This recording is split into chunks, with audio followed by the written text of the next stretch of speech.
Good evening and welcome. I'm June Michaels, a Rockport member of the League of Women Voters of Cape Ann. The League is pleased to bring you a forum with all the candidates for the contested City Council seats. The Gloucester City Election is Tuesday, November 7th. The League is a nonpartisan political organization for women and men which encourages the informed and active participation of citizens in government. One way we do this is by presenting candidates directly to you, the voters, in a fair and equal format. We hope that over the course of this program, you will learn more about each candidate and what they hope to do for the city. This event is the result of a special collaboration between the League of Women Voters and Gloucester High School. Teams of students researched the issues and interviewed candidates on their positions. They will be attending other forums and debates and helping at the polls on election day for school credit. The format tonight will be more informal than a debate. No one may speak for more than 2 minutes at a time, and we have a timekeeper, but candidates will be allowed to comment on the answers and positions of their opponents as long as the moderator, me, allows, before moving on to the next question. Each candidate will start by answering one question from a high school student, not the student who interviewed him or her. Then we will have questions from the audience. Please write down your questions and give them to one of our students. Wave if you would like a piece of paper and a pencil, and then give the question to the student who will bring them up to me. The names of the participating students are listed on your program. I'm going to read their names aloud and ask them to stand. Please hold your spontaneous shouts and whistles of admiration to the end. Jesse Alexander, Delaney Benchoff, Daniel Denman, Carolyn Enos, Emily Frick is not here, Lila Hawks, Sophia Hogan-Lopez, Molly Martin, Molly McAravey, Emily Mayron, Lila Olson, Gracie O'Toole, Willow Phoenix, and Bernica Wilcox.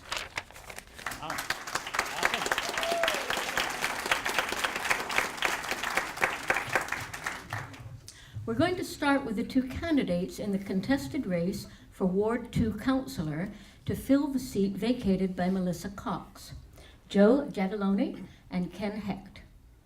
Joe Giacalone is a lifetime Gloucester resident and Gloucester High School graduate, making his second time running. He works at Shaw's, but his father was a city councillor for 14 years. Ken Hecht is a self-made man who worked his way through college, earning a degree in civil engineering from the University of Illinois. He worked for the Cabot Corporation and Coldwell Banker and started his own real estate business. After moving to Gloucester in 2012, he became active in the Chamber of Commerce and was appointed to the Planning Board. The first question is for Mr. Giacalone and will be asked by Carolyn Enos. And she needs a microphone. So thank you. For Mr. Giacalone, what does affordable housing mean, or what kinds of people are eligible for it, and how does it affect the people of Gloucester? It's a great question. Affordable housing is a very important issue that we're facing in the city right now. What is affordable housing? Well, it's affordable. It's housing that you can afford. Simplified. It's very important in the city, but also in Ward 2. I'm very happy to see that the City Council has recently made some strides in this area. But we need to try everything that we can, because it's very important that we have more affordable housing here. We can't just wait for a developer to come in and propose units and then tell them they need to put aside 15% as affordable, and then just wait for them to do that. We need to be proactive. I think one of the things we should do is rewrite the ordinance, because as it is right now, the developer can claim a hardship and give it in lieu of payment instead of the actual units. I think we need to define what a hardship is so they can explain to us why they can't provide these units. And I think also there needs to be a fair calculation of what that in lieu of payment is if they do have a hardship. And as to Ward 2, I think we need to find affordable housing in Ward 2 is fine, but I think other parts of the city should participate too. This is the smallest ward and the most densely populated. So I think other areas of the city should be able to share in affordable housing. And Mr. Hecht, would you like to comment? Sure. Great question. Sorry. Can you hear me all right? I'm a big advocate of affordable housing. Great question. Statistic, 58% of our households in 12 years will be 60 and over. 58%. So 60% of our households will be 60 and over in 12 years. So this is a freight train coming our way. Right now, it's really difficult for our veterans and our working people and our elderly to find housing here. So I'm on the planning board, and I also was on the housing production committee, which formed our plan that is the basis of Gloucester going forward for affordable housing. Up at the Fuller site, there's a project proposed that would require 30 units at 80% of AMI, which is area median income, which basically means 80% of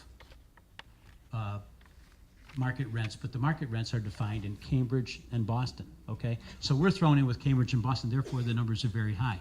In other words, in an 80% AMI unit, about $89,000 would qualify for affordable housing.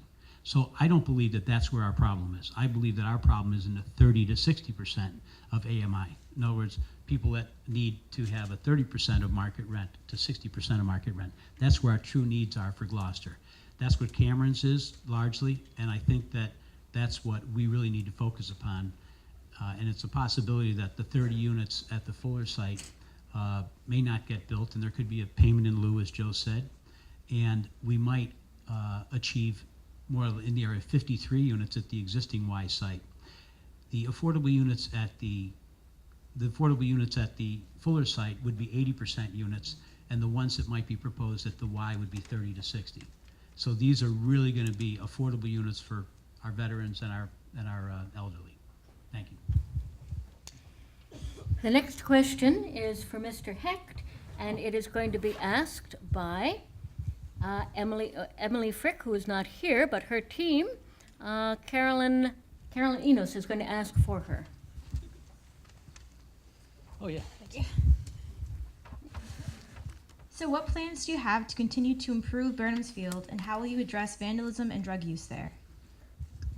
Thank you. Burnham's Field, I grew up on the south side of Chicago, and parks are super important to me. So I've been working with the Friends of Burnham Field, John and Aria McElhenney.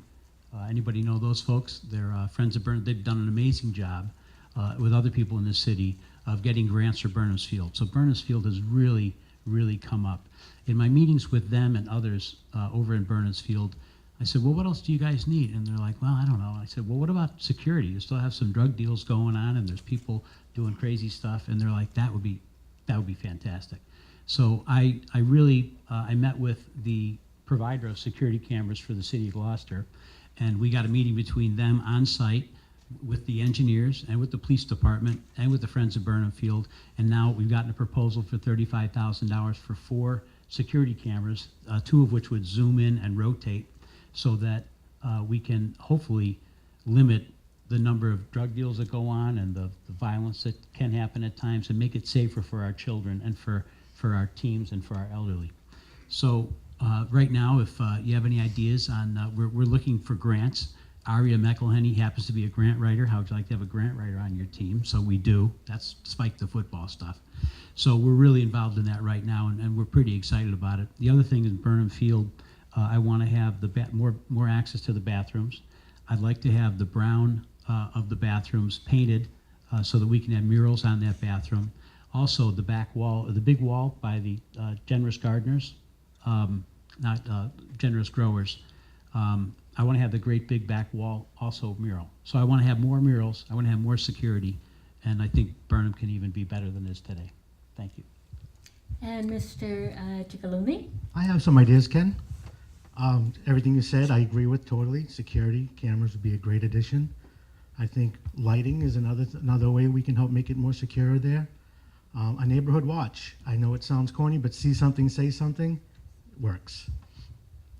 You may have seen in the police notes a couple nights ago, there was a robbery and an assault in Burnham's Field. Luckily this time, they were apprehended and brought to justice, but things like that happen. We need to see what's going on. Coordinate with the police department, have more regular patrols. People see that the police drive by, they're less apt to do things they shouldn't be doing. I agree with making it more accessible to the elderly. Maybe there should be some kind of walking path there. Get them involved in the gardens. Let them have their own gardens. Sheedy Park is right across the street. I'm sure they love that. Provide benches. Maybe somehow we can provide some shade. But the security is important, but I think more community involvement. Even a neighborhood day where they have food and a picnic or something would be nice too.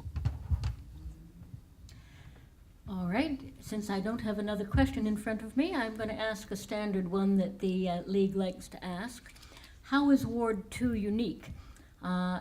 What kind of population, assets, and issues does it have that make it different from the rest of the city? So, Mr. Heck? Ward 2 is the heartbeat. It's the heart and soul of Gloucester. It's really two cities in a way. There's the population on Portuguese Hill, all the way to the fort, up to George's and over. There's tremendous differentiation in the neighborhoods. So there's the neighborhood issues to be handled, which are the potholes and the street lights and the snow plow and safety and traffic enforcement and all the things and the hundreds of people I've spoken about that are real neighborhood issues. Parking. That's one group of issues in Ward 2. Ward 2 is very unique. The other is, because it has our downtown, it has our entire commercial district. So this has its own challenges. The challenges are, for example, Main Street. How do we make Main Street more healthy? I think it should be better lighted. Do you remember when we had the beautiful lights in the trees and it gave this tremendous aura? That's not been allowed anymore by the electrical inspector because it's been illegal. But I'm really working on now how to bring back those lights in the trees. I think it just creates a really great atmosphere downtown, which will help our downtown to be even more healthy than it is, and it is on the uprise. There's a 50-year vacant site called I4C2.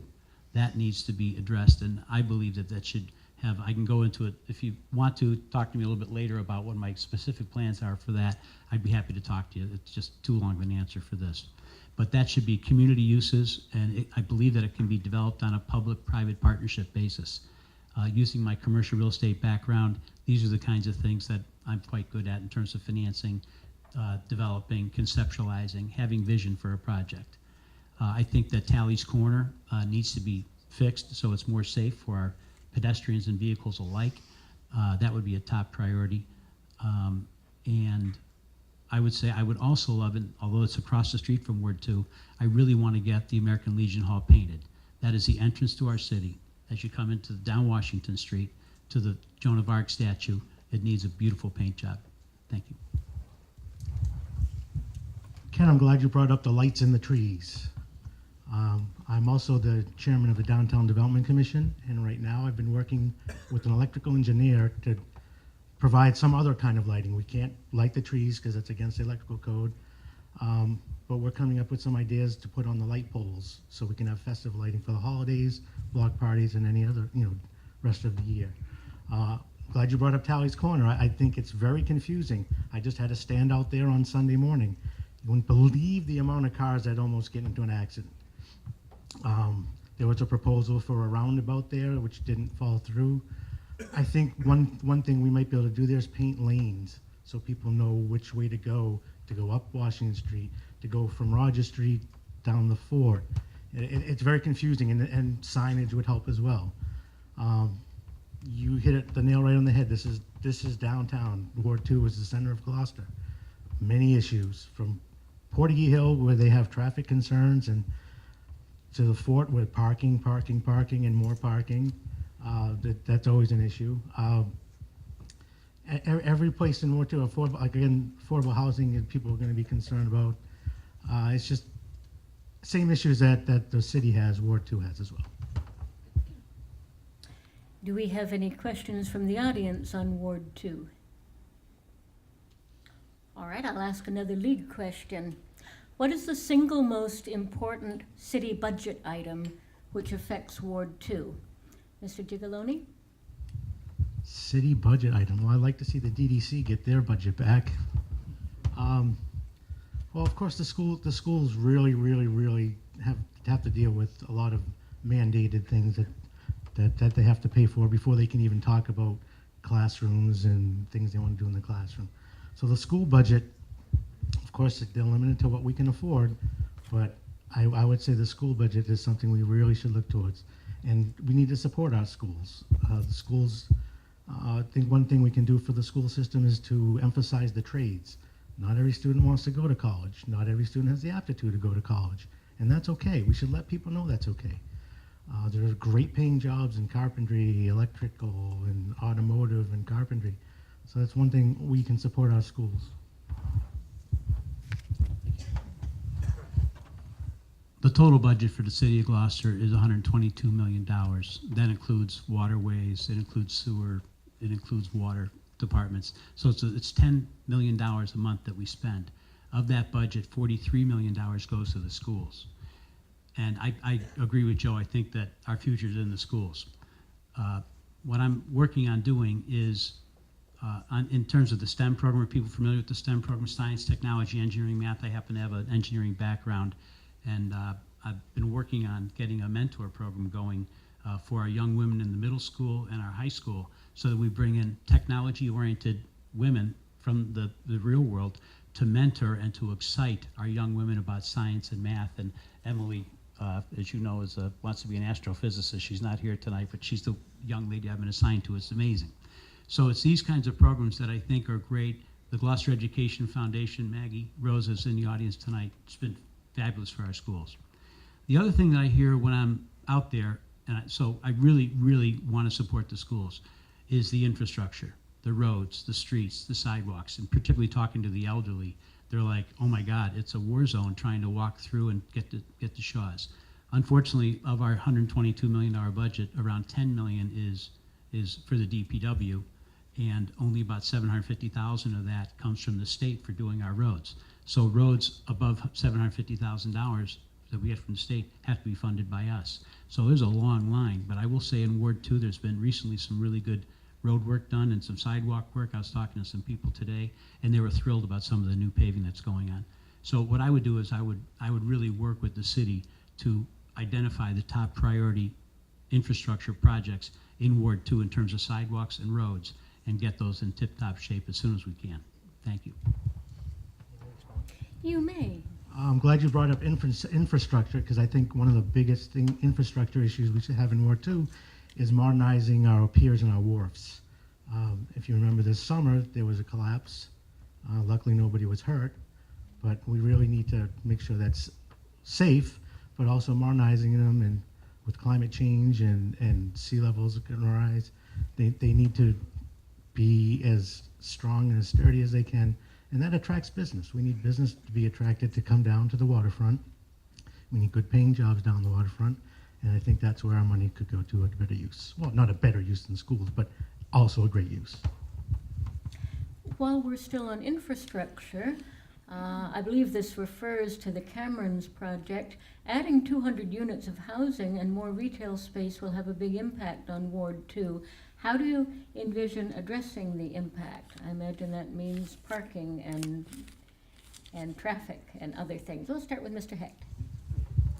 Well, the Cameron's project is 30 units, and it's right where the old Cameron's restaurant is, and it has one space per unit of parking, which will be underneath the building. So it qualifies for the same parking that any private project would qualify for parking. So it's not going to contribute to any detrimental parking within the city. It'll be fully parked.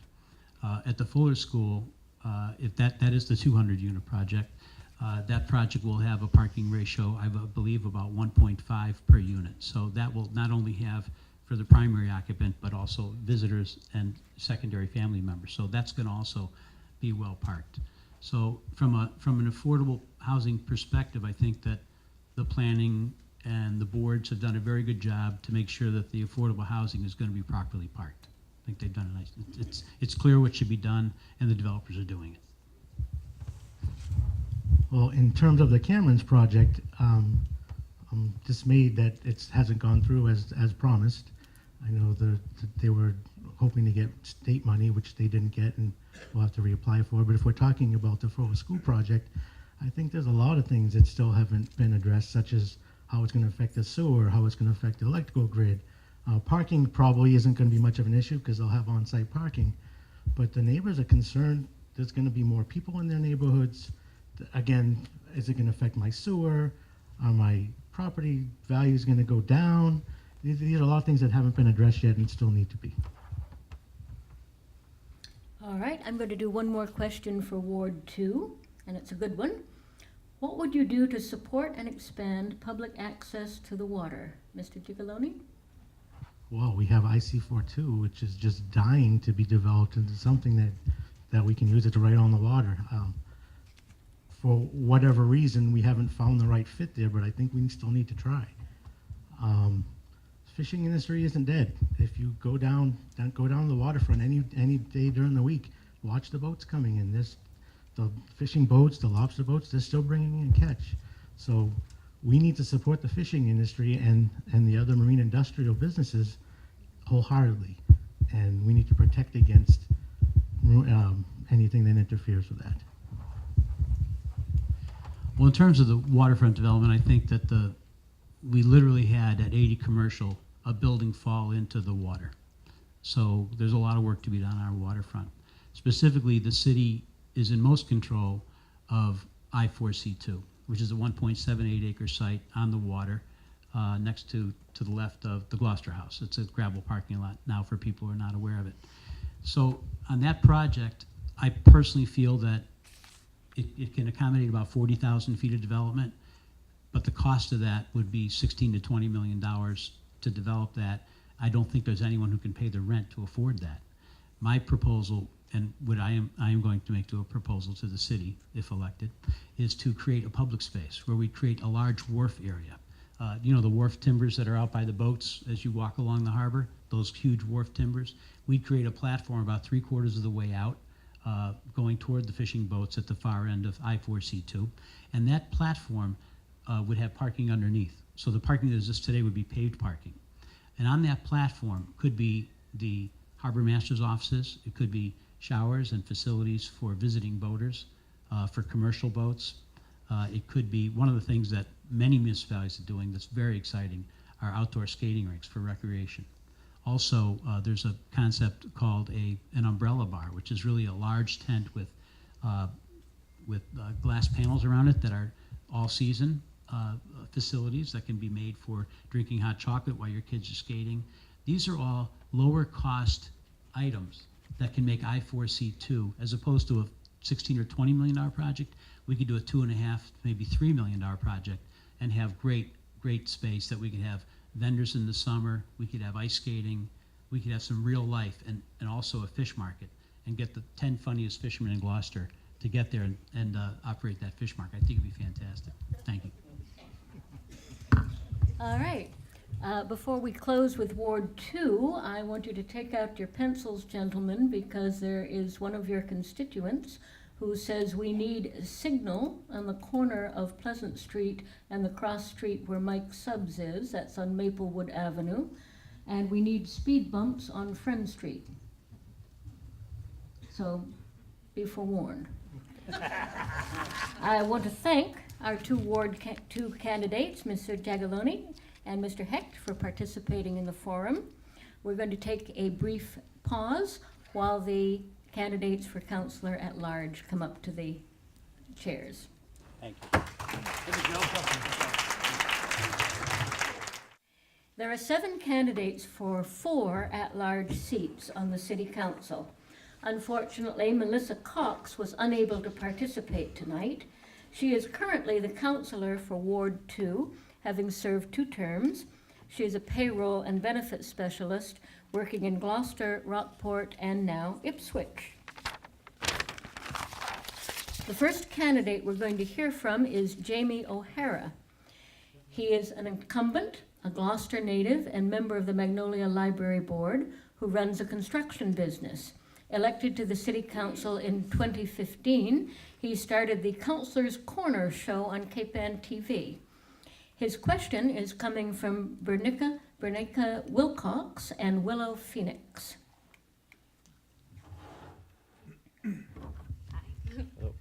How can you finance expensive infrastructure without negatively affecting citizens living in poverty? Thank you. First, Shall I repeat the question? How to finance expensive infrastructure without negatively affecting citizens living in poverty? Thank you again. First, I want to thank everyone, thank the League of Women Voters, thank the students of Gloucester High School, and the Sawyer Free Library, Cape Ann TV, the employees and volunteers, as well as the audience, and most importantly, people at home and the taxpayers. Regarding the question, obviously we have grant writers, departments that pursue money from the federal government, state. That's a tremendous source of revenue for us to rebuild our infrastructure, which unfortunately is in need of tremendous repairs. We all know that. We have a school system. We voted for replacing the roof at Gloucester High School after leaks. So we're working on it as a council. And it's up to us to find the money, and we can't neglect our water system. We all lived with the 18-day boil water order. We don't want to go through that again, so our water delivery system has been worked on each year. We're spending millions of dollars annually. The sewer system, continuing to upgrade that. We have a sewer treatment plant that's in need of work. So it's reaching out to state and federal government, looking for dollars, which obviously we're all paying for. We all pay state and federal dollars. So trying to recoup that money back to our city. Thank you. Would any of the other candidates like to comment on that? How do you pay for big ticket items without damaging people living in poverty? Mr. Wynot?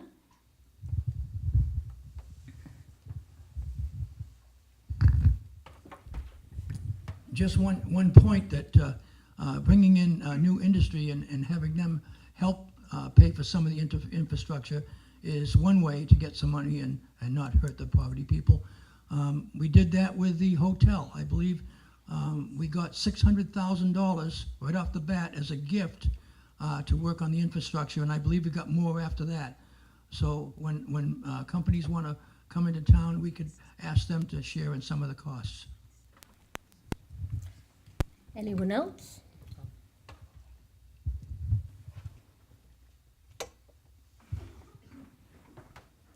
Hi, thank you.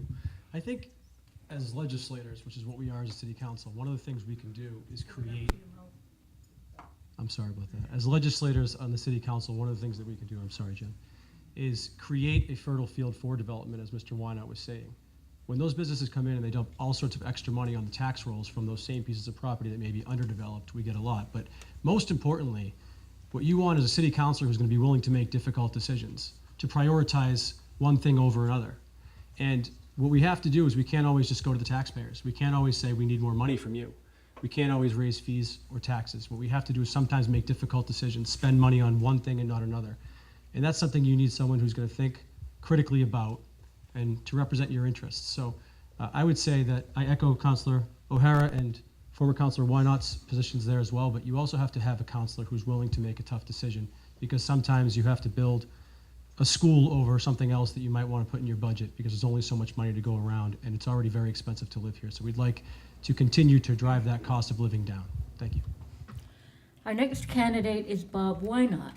He's not currently a member of the City Council, but he has served in the past and is best known for his 17 years as Gloucester City Clerk.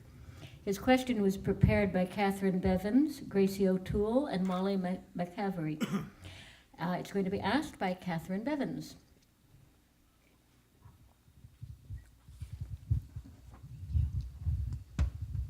If elected, what would you do to prevent the opioid crisis from growing and lessen the severity of the crisis in our community?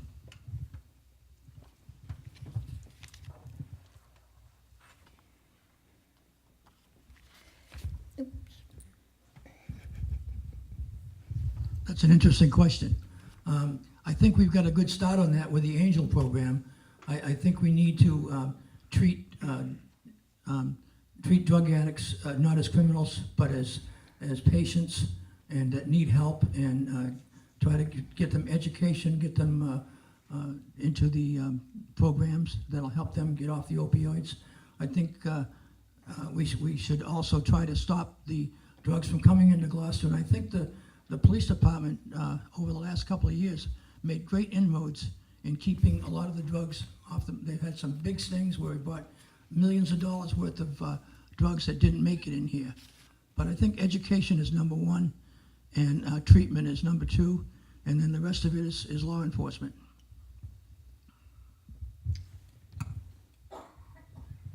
Thank you, June, and thank you, Bob. To add, I worked at the Gloucester, at the North Shore Health Project for 5 years, and during that time, I helped with the opening of a brand new needle exchange, which is on Washington Street, and it is not just a needle exchange, it's a harm reduction program. So the health project and this particular needle exchange is called One Stop. They not only help addicts procure clean needles and dispose of their old needles, reducing the incidence of infection, they also teach people how to use Narcan and administer it, and I actually just learned how to do that last week. I carry it with me, it's in my pocketbook right now, to help prevent fatal overdoses. They help refer people to services as needed and when they are ready. It is a very judgment-free atmosphere because we have found that people who are struggling with addiction are more likely to seek help if they are not being judged while they're doing it. I was a tobacco prevention peer leader at the Gloucester Prevention Network at the age of 15. That was my first paying job, and I don't know if many of you here remember the Gloucester Prevention Network, but that was one of Gloucester's many organizations designed to help combat addiction and the opiate crisis when we were dealing with it 20 years ago. So I am also incredibly excited about the Angel program, and we have made great strides with the opiate crisis, and we will continue to do so. And I'd be happy to help with that on the City Council. Thank you. Two more. Thank you. Can everybody hear me? I'm also the Vice President of the North Shore Health Project. And that's an excellent question. And I think Gloucester is much more prepared than a lot of other communities when it comes to opioid addiction and how to prevent it. Gloucester doesn't call it an addiction. We call it that you need an illness. And once you start treating it as that, wow, how do we as counselors help with the opioid? We work with the Board of Health. We make sure that the funding is there for the Board of Health. We make sure that we work with the mayor's office, who this particular mayor is well aware of what addiction is and what this illness can cause. So we as counselors need to work together. We have in the past. This group that's sitting here has all worked in the past to try to mitigate the opioid addiction. It's something that finally the federal government is realizing it, the state is realizing it, and once the funds come in for the teaching and the recovery and all else that's there, and we're talking about the needle exchange. You know, the mayor was one of the first ones that got on board, and the councilors did too, that this is something that needs to happen. And what it is harm reduction. Again, it's an illness. We need to examine you. We know that you have a problem. We do have paper. We have things that we can help you with. But as a city council, as a mayor, with the health department, we need to support, of course, along with the police department. Thank you. Mr. Thank you, and thank you to the League for sponsoring this. This is a great forum. Hold the microphone And up. a great question. The first very important step is what we've done with the Angel program and what we are doing with the Needle Exchange program, which is the first point of contact with someone who has an addiction problem. And the Angel program has done a tremendous job of raising the awareness of what to do about that when you first encounter someone with the problem. But what the City Council can do now, and the City Council was very supportive of the Angel program when it started, but what we need to focus on now is what happens when someone goes through treatment, goes through a 20, 30-day treatment, and then they come home. What happens then? What happens then is they need a support system of recovery that goes throughout the community. I'm a trustee on the board of Addison, Gilbert, and Beverly Hospitals, and we are spending a lot of time focusing on creating programs to help recovering addicts to find their way back into society, to overcome their addiction. And one of the things that the city can do, just as it encouraged the initial contact through the Angel program, is encourage the development of programs with the local hospitals to provide those services. Our next candidate is Joe Orlando, elected in 2015. He's a Gloucester-born personal injury attorney and a fiscal conservative. He worked on acquiring a second trash skimmer to clean Gloucester Harbor. His question is coming from Danielle Denman and Emily Myron. As soon as we untangle the microphone. Untangle here before we knock everything over. Great. There we go. Success. How will you go about regulating legal marijuana sales? Thank you for the question. We at the city level just permitted a medicinal marijuana facility. And there's also been some talk of a recreational marijuana facilities coming to town and what we'll do with that. Currently, it's on moratorium, thank you for the word. Currently, we're on a moratorium until the end of 2018 to be able to figure out the zoning and the other issues related to those types of facilities. But I think it's really important that we, as a city council, what we get to say is where, when, how, or whether, right? Do we want these types of facilities in our city? The city voted, I believe, 58% in favor of it. And if so, where do we want these facilities to be? Are our police departments going to be trained to handle whatever legal issues come with them? It's our job as city councilors to make sure we answer all these questions before we go into this headlong and have these facilities here in town. So I think that there's opportunities there for the city for in various ways for revenues and more business and jobs. There's some dangers that we have to look out for, and I think our police department, which is excellent, will be able to handle those things. But zoning and those types of issues are something that we need to absolutely address in a comprehensive way when it comes to both recreational and medicinal marijuana facilities. Thank you. Would anyone else like to comment on marijuana?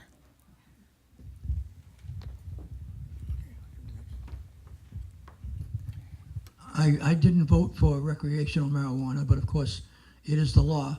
And Joe said 58% voted. They voted to legalize recreational marijuana. I don't necessarily think they voted to have it sold in Gloucester. And I think some other towns are starting to look at that now to see whether they really want to have that in their own town. Marijuana is an intoxicant, and it's going to be something. It's going to be something that's going to be tough to deal with, because you can't in Massachusetts you can't drive around with an open can of beer or wine or anything in your car. But are you going to be allowed to smoke a marijuana cigarette while you're driving? These are things we have to really work on and find out. How do you tell if someone's driving impaired with marijuana? And I think those are questions that need to be answered before we really go full force into having them in Gloucester. Mr. Cellino? Just to piggyback on that also, I want to explain the moratorium and why the city council did it, is that the state is just not ready with their cannabis commission and all the mechanisms that they need to put into place. And you're seeing that if you look in the paper that, Manchester and Essex and Rockport are probably all going to follow the moratorium. The question is going to be is that we can have a maximum of 4 retail establishments to sell marijuana and all that comes with it. So we need to decide how many establishments that we're going to have and where the locations are going to be. And probably what will end up, and it would probably end up being a ballot question to find out. We can't, as a city council, reduce it without the consent of the people of Gloucester. So it'll probably, when the moratorium is over, and unfortunately, the way the state works, they don't work very fast. And we did it till December, and hopefully we'll have our regs and regulations at that time so we can move forward on it. But until then, but I think at some point in time, probably it's going to go back to the voters to say, we want 4, we want 3, we want 2, we want 1, we don't want any. So it's still legal, and we know it'll still be legal in Gloucester. It's just that it might be a little bit more difficult to buy. Then we have a medicinal that we've already permitted at Blackburn Industrial Park, and it's possible that that place also can do recreational. So there's a lot of things in play. It hasn't been forgotten. It's on the front burner, but we need the state to give us directives on how we're going to proceed in the future. Moving on to our next candidate, Jen Holmgren is a first-time candidate.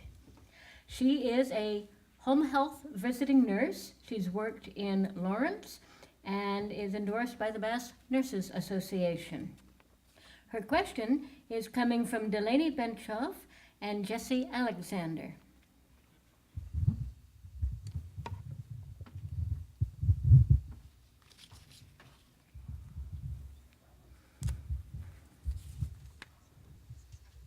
Hi, Jen. How do you plan on increasing Gloucester's economic development without increasing the cost of living?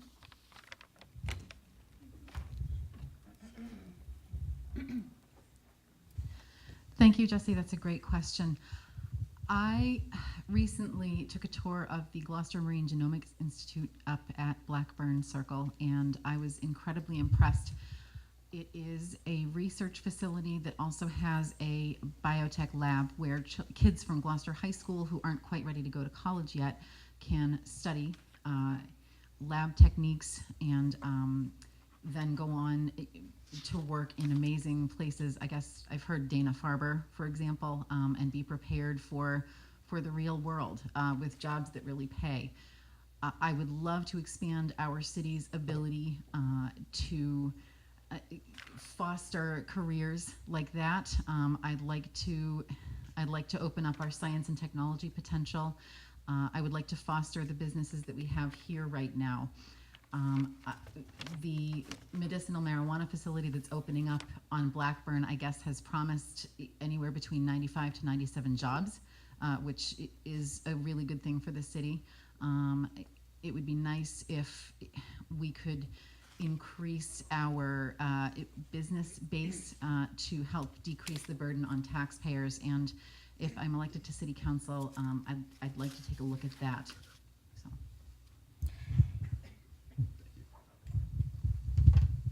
Thank you. I think it's an excellent question and a very important one, maybe the most important one. And for the reason I say that is this: if you can incentivize business development here in Gloucester, if you can take parcels of property that are currently undeveloped and get them developed, if you can, and the jobs come with that, such as the medicinal marijuana facility we just permitted. Okay, what's going to happen is there's going to be a whole host of tax revenues coming on that we haven't seen before. And then when we need to go build that new school or a new police and fire station or any other infrastructure project we need to do, we'll have more revenues to do that with. So what we need to do as city councilors is to reduce the burden on our businesses, the ones we have, and to tell everyone who's out there who's thinking, maybe I want to open a business in Gloucester, we're business friendly here in Gloucester. We need to reduce the tax burden. We need to reduce other costs and things like that. So when questions come up about the products that our businesses are using and whether we want to ban those products, things like that, we have to take a hard look at alternatives to solving the problem that might solve, so we don't increase costs on business. If we increase costs on business, it's not as easy to do business, there's not as many jobs available, it's not as much revenue, and it's not going to lead us to the place we want to be. Where we want to be is a place that is open for business, that we can say, come to Gloucester, we're the place that's going to be business friendly to you, and bring your jobs with it. That helps our residents. And once our residents have jobs, once our residents are employed and they have the money they need, the world opens up to them as well. So the burden comes down on that resident because there's more opportunities for employment, there's more tax revenues, thank you, and there's less of a burden on them. And the city doesn't have to go to them and say, we need to raise your taxes to do X, Y, or Z, because the revenue is already there because of the business development.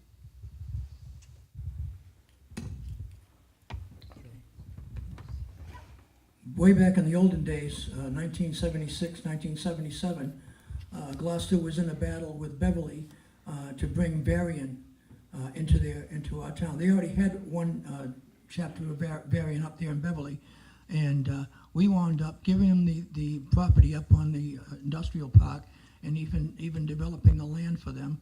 And we went the extra mile, and you have to in Gloucester because we are at the end of the road. So we've got to offer some extra incentives, and that's how we're going to bring businesses here. And we only have about 11% business commercial in the city, and that's way too low. We need to bring more in. That'll take some of the burden off the rest of the taxpayers.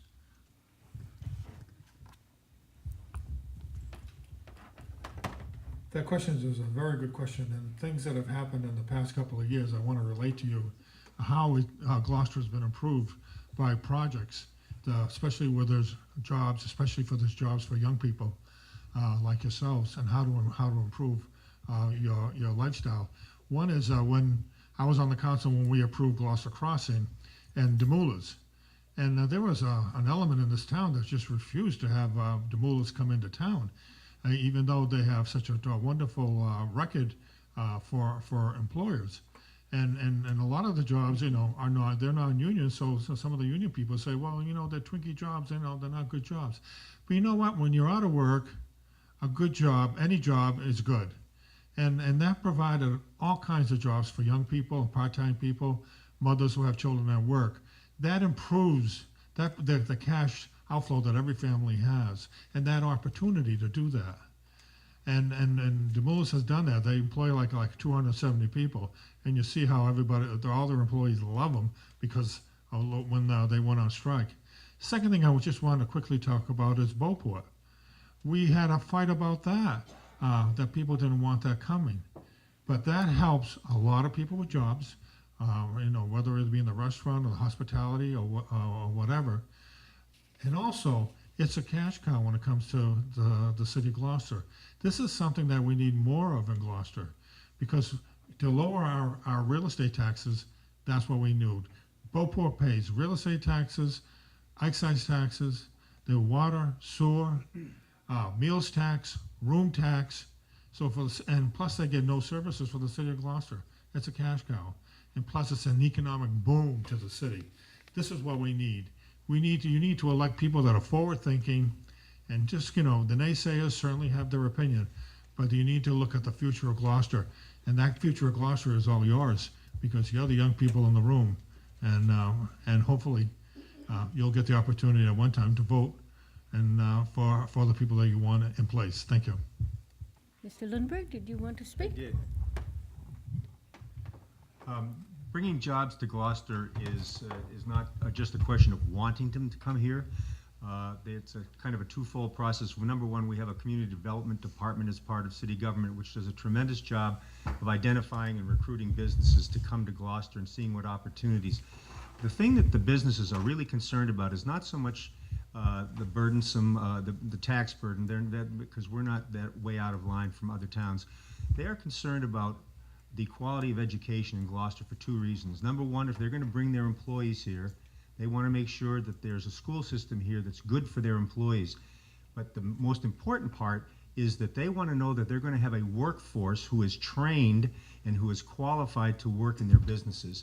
That's the job of our schools. And so what we can do as a city and what we can do as a city council is make sure that we support the community development department in bringing those opportunities forward and supporting the schools to make sure that our graduates have relevant skills so that they can be the workforce that these new businesses need.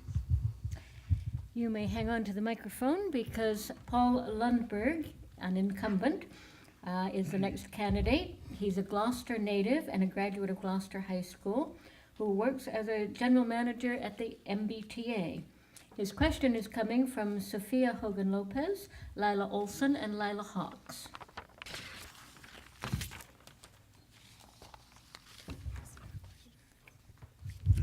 Thank you.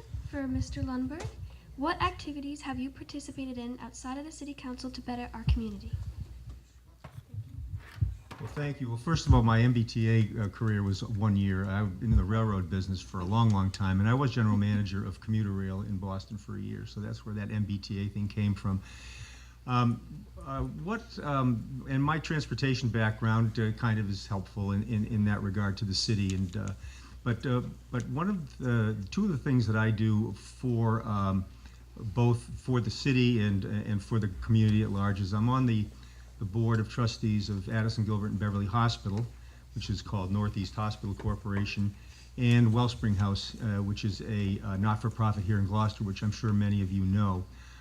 Wellspring House does a very wonderful job of many things. It started out as a shelter, but it has moved to more of an educational opportunity because housing stability has been proven to be economic stability. That's what causes housing stability.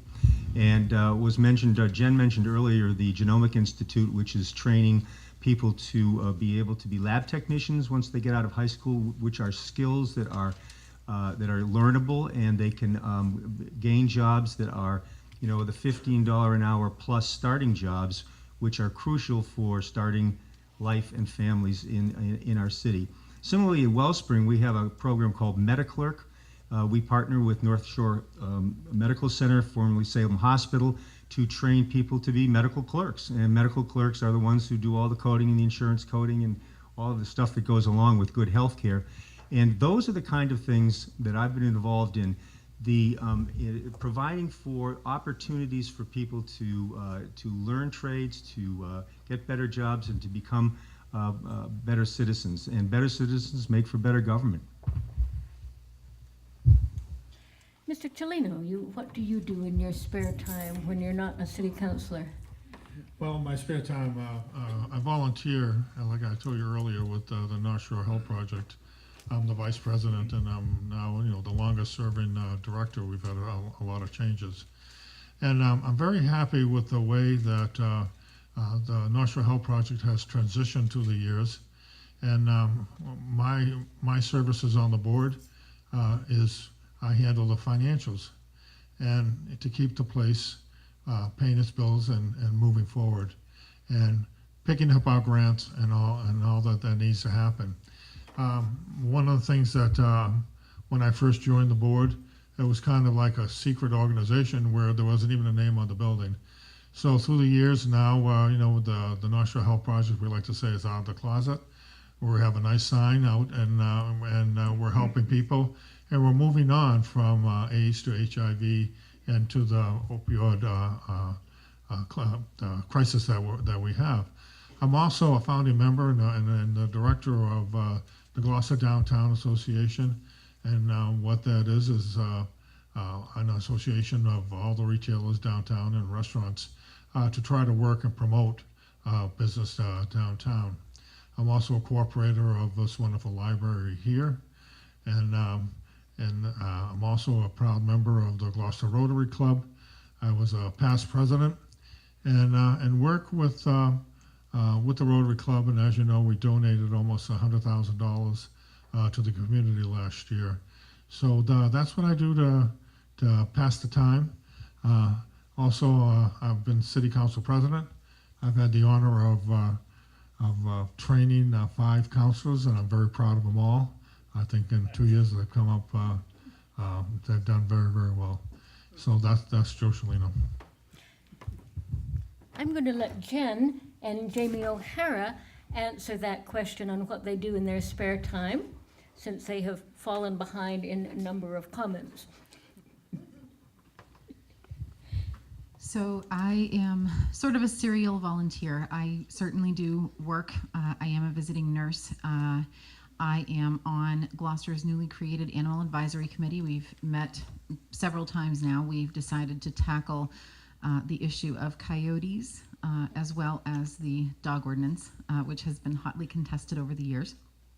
But our purview is really taking a look at all of the animal ordinances and situations around the city.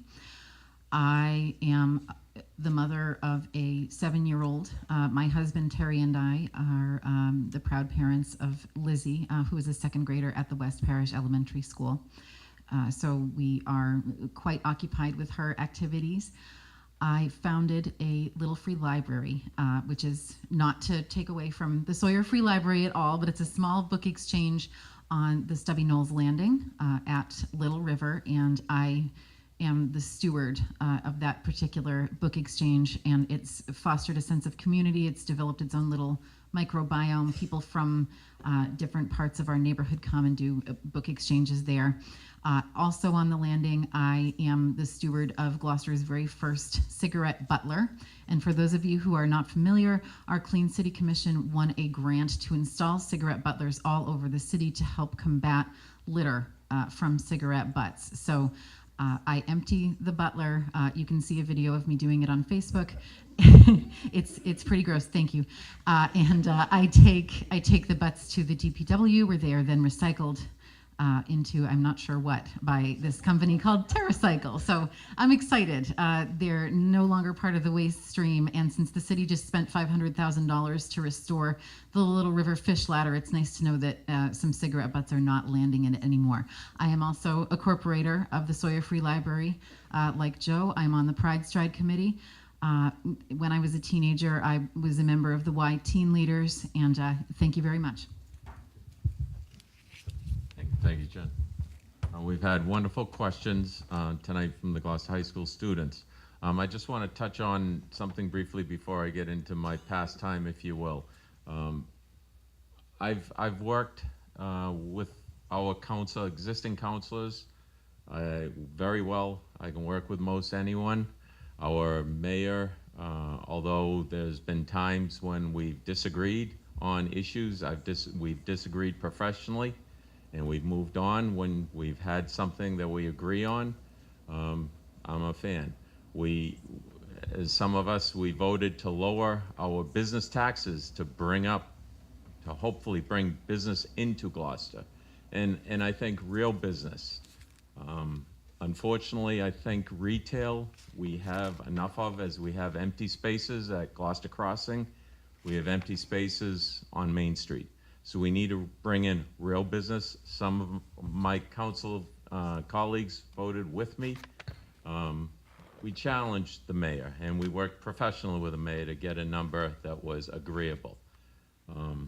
Pertaining to what I do in my pastime, I was the chairperson we started a dog ad hoc ordinance review because dogs are such an important part of all our lives. Some people, well, maybe they have an issue with them, but most people, there are so many people in our city that have dogs. Some people treat dogs better than they treat their fellow mates, and I've seen it going door to door, knocking on doors. I also, as a part of the chairperson of the beach and visitor traffic, looking at methods to improve our traffic, which right now we don't have that issue, but we all know in the summertime we have that issue. I'm a member of the Magnolia Library Board. I've been on the board for, I think, going on 6 years, a facility that we have, that we love to have children being a part of. Thank you very much. Our sixth question from students is going to be asked by Molly Martin of Joe Cellino. Joe is the current president of the City Council, having served I don't know how many terms? 8. He is the manager of the Weather Vane Gift Shop on Main Street. Molly?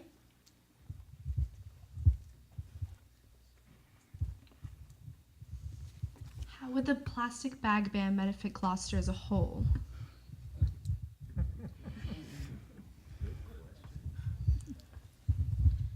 Molly, that is a very good question. And just to preface it, I had to call the Attorney General's office on the Ethics Commission, and because I have a retail store, that I am not able to, at council, talk about the plastic bag issues or vote on it. But I can speak as a retailer on Main Street, and I've heard mixed reviews of the bags. Most merchants that I've talked to are against it, and and it's just a shame that when we had the meeting at council, that more people that were from supermarkets or from restaurants or from small stores like the Weather Vane would come up and talk about it, and they didn't. So it was a really one-sided hearing from people, mostly from out of town, that came into Gloucester and said and advocated against it. So there are pros and cons. I've got the elderly. The next time it's being heard at council, they're going to come with their representatives. A lot of them can't come out at night because they can't drive at night, but they like the plastic bags. So it's not a subject that is easy to discuss. I'm of the incline. It's not the bags that discard themselves illegally; it's the people. And using recycling by using it for dog poop or garbage or baby or poop or whatever use you want to use it. So I think and I think we need to have more discussion on it, Molly, than we've had at this time. And it's at council, but it's still not done. Bob? The bag issue is one of the issues that made me want to come back on the city council. I really feel like the plastic bag issue is really a litter issue, and plastic bags are a small part of that. I know some of them wind up in the ocean, and some of them wind up places they don't belong, but that's because as Americans, we allow litter to happen. When I go to, I've gone to Toronto and Montreal and Japan, and there is no litter anywhere because they don't tolerate it. The plastic bags, I spend a lot of time downtown. I spend time in the coffee shops and the senior center, and I talk to the people. And if you were to take a vote on a ballot question, I think you'd find that more people want to keep the plastic bags. In my own personal situation, when my wife brings the groceries home, she puts the bags on the wall, and then I take 10 of them, one on each finger, and I walk up the stairs. And once I get up to the stairs, I put them down, and I can't go back down for 10 minutes because of my asthma. And I think a lot of elderly people find this to happen too. And I just disagree that they're called one-use bags, because we use them for lots of things in my house. And once they're no more good for anything, we put them out in the trash, and they go to an incinerator, and they're burned in the incinerator, and they make electricity, and there's a clean exhaust coming out the other end. So that's lowering the carbon footprint. And then the trees that we're going to cut down are going to make the carbon footprint worse also, because the trees at night give up oxygen. In the daytime, they soak up carbon dioxide. And for a person with asthma, that's very important.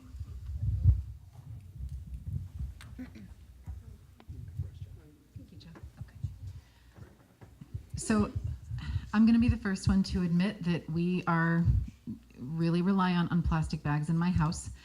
We have a cat.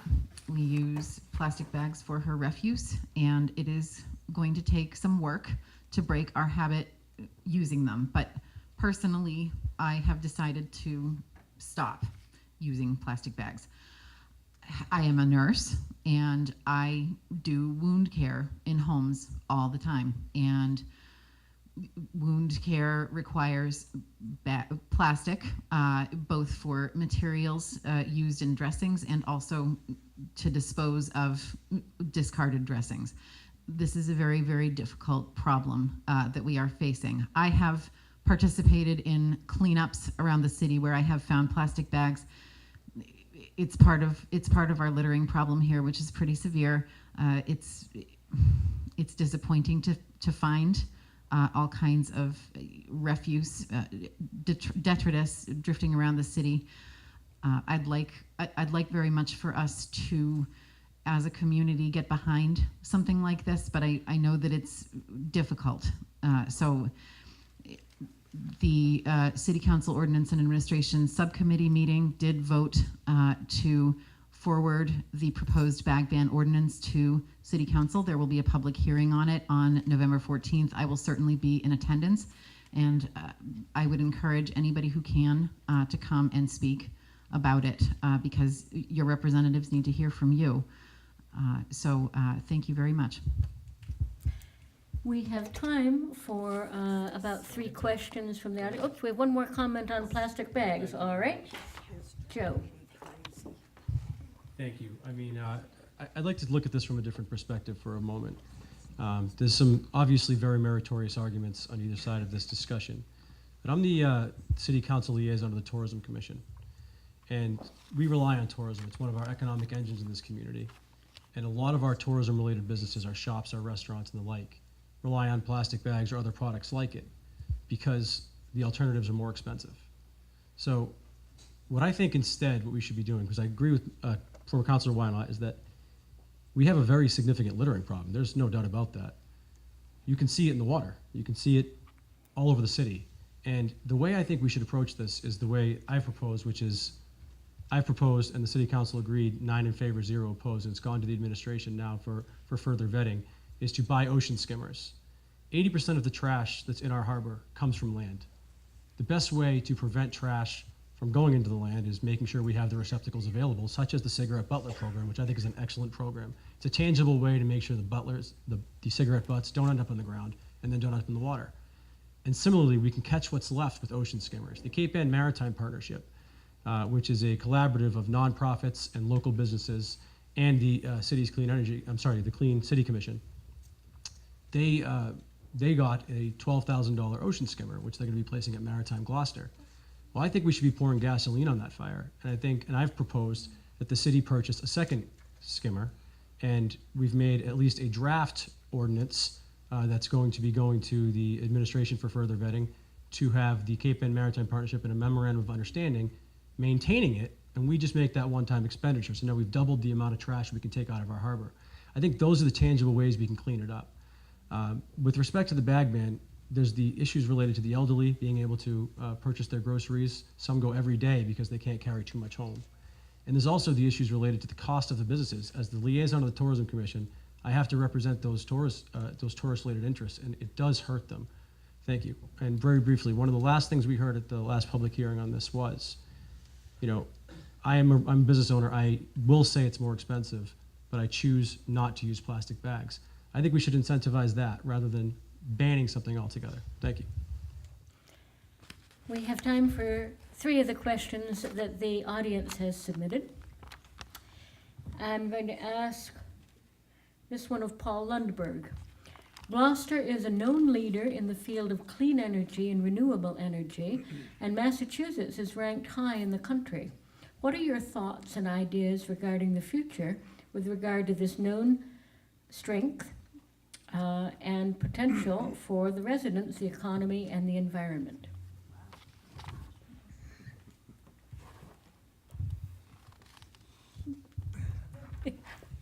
Thank you. Yes, we are a civic leader of green technology in Gloucester, starting with the wind turbines.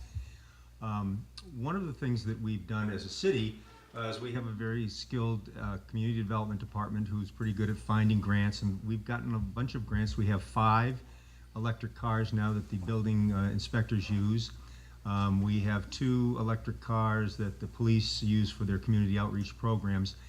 And right now, there are lots of resources available to cities to further enhance their green footprint. And I think that we're really on the right path of that.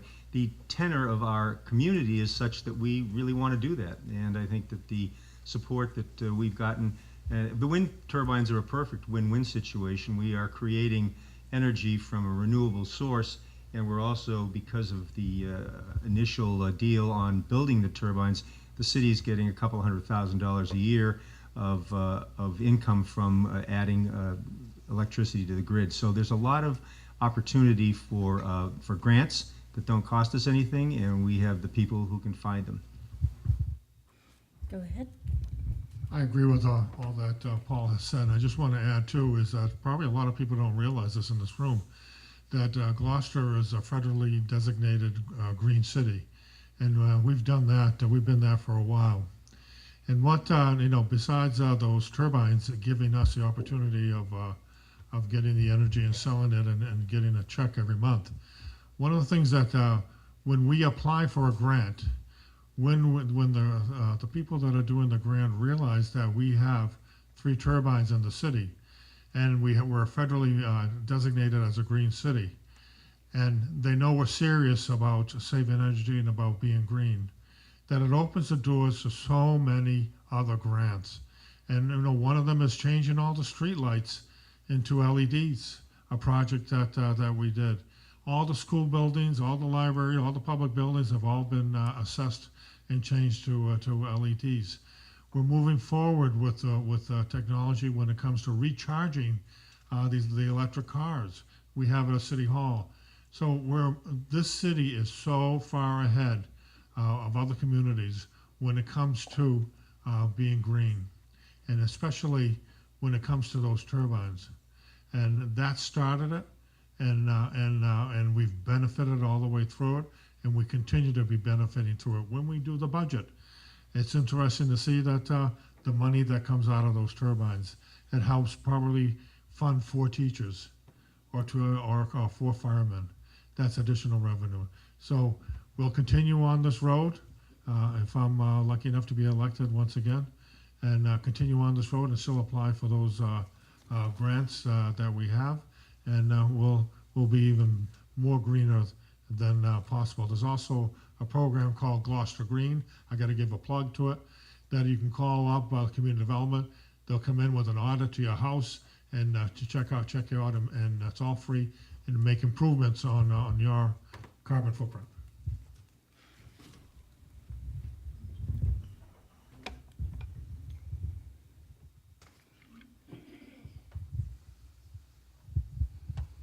Thank you. Again, a wonderful question. We can, obviously, we all know the windmills. We see the windmills. A lot of times they're not turning. They're very high maintenance piece of equipment. We have to look at green buildings, our green buildings that we're constructing. West Parish, unfortunately, we missed the boat, but future, we have to look at green buildings, developments being green. We also have to tie into the plastic bags. We all want to be environmentally conscious, being green. We need to look at, I've discussed with the administration, we all recycle. We all have the open top recycle bins. What do we have in Gloucester? We're coming into, we've been there, wind. We all see the open top recycle bins and the recycled goods blow around the neighborhood between now and springtime. We need to go to an automated system, which is a single stream. Truck drives by, picks up your can, dumps it. They're much faster. Instead of having the trucks with employees hanging off the back, which is very unsafe, but they can move much faster. That leaves, the trucks leave less of a carbon footprint. That turns, we keep the recycled goods in a contained bin, gets elevated into the truck, no more blowing around. So we need to be green. We also need to look at what it takes for the Gloucester residents. This is your town, our time. We need to support the residents. Visitors are wonderful, and we welcome them, but we can't forget that this is our community, and we need to support the people of Gloucester. Thank you. A related question: what are the needs of the city to deal with the effects of climate change, and how will you help the city prepare for this? I think I'll start with Mr. O'Hara again. Thank you. Obviously, the climate change, it's a question that's being debated out there. You can hear both sides of it. We just faced 2, obviously, enormous hurricanes that unfortunately hit the people down south.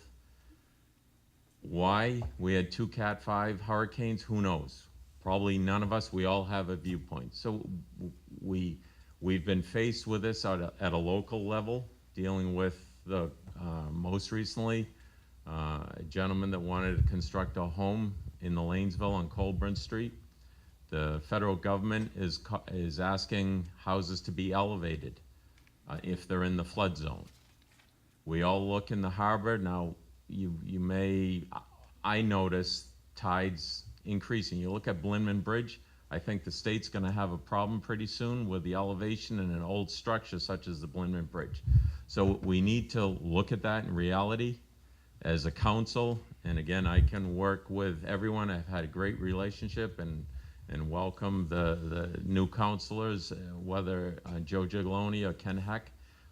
Both of them are fine gentlemen, but we as a council need to look at how climate change is changing and how we are going to administer that in the city related to houses that are being built and reducing. We have a lovely community with old houses, keeping the character of the city while bringing forward progress. Thank you. Joe? Thank you. This is actually it just came in front of us, so it's really important. We as a city council need to address our zoning ordinance with respect to the FEMA flood maps. The science suggests that the ocean's going to rise a significant level in the next 100 years. And of course, we hope that the buildings that we construct will be around for a lot longer than 100 years. So they're saying we got to build these houses basically on stilts, okay? Which means you lose, if you have a 30-foot, average grade, and that's as high as you can go, you lose 7, 8, 9 feet at the top because you have to take it off the bottom. Now, our zoning ordinance predates, of course, these FEMA flood maps which we've adopted. So if we want to responsibly go forward and develop our waterfront areas, we have to do so in a way that's going to be feasible, that's going to be good for the community, it's going to be within the character of the neighborhoods, and we have to do that in a comprehensive way by addressing our zoning ordinance.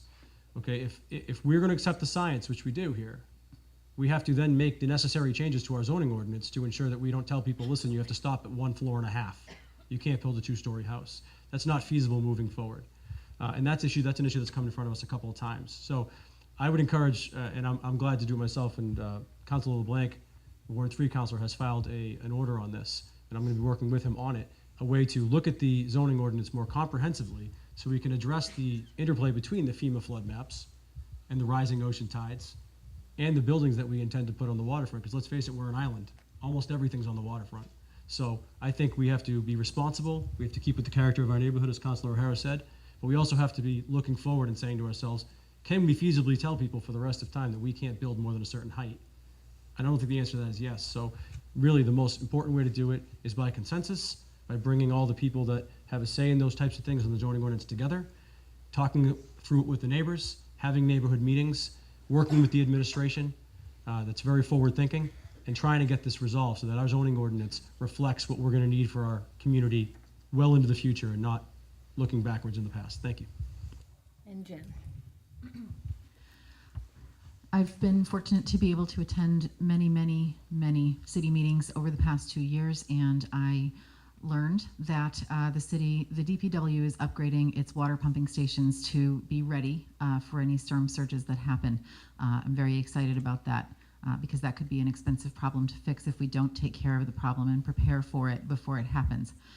I would also like to take a look at our high school and sewage treatment facility, which unfortunately are within flood zones. Those are pretty important problems that we're going to have to be dealing with in the next few years. Preparing for those things is going to be complicated and comprehensive, but they are things that I am certainly willing to take a look at with our planning department, our DPW, and hopefully with my fellow councilors if I'm elected. Thank you. Congratulations, you have all gotten to speak 5 times. I have one more question, but we don't have time to debate it, and this is a hot one. We're going to end up with a bang. So I want you to tell me if you oppose or support Gloucester being a sanctuary city. No debate, just do you support or oppose? Mr. Lundberg. I absolutely support it. Mr. Cellino. I do not support it. I think it will hurt Gloucester in the long run. Mr. Wynant. I absolutely oppose it. I don't believe in disobeying the law. Mr. O'Hara. I would not, as former Councilor Wynot, I don't believe that it's in the best interest of the city. We're dependent on tax dollars and federal dollars to keep our city in the forward position. Thank you. Mr. Orlando. I do not support making Gloucester a sanctuary city. And Ms. Holmgren. I also do not support making Gloucester a sanctuary city. I want to thank all the candidates for participating in tonight's event and the Sawyer Free Public Library for allowing us to hold it here. I especially want to thank Cynthia Bjorley for organizing this event, and the Gloucester High School for working with us to provide both a learning opportunity for students and a public forum for the voters. The adult volunteers who worked with the students were Maggie Rosa, Paul McGeary, Peter Dolan, and John Bjorley. I hope that all the citizens who came tonight found it both educational and interesting. And please don't forget to vote in the city election November 7th.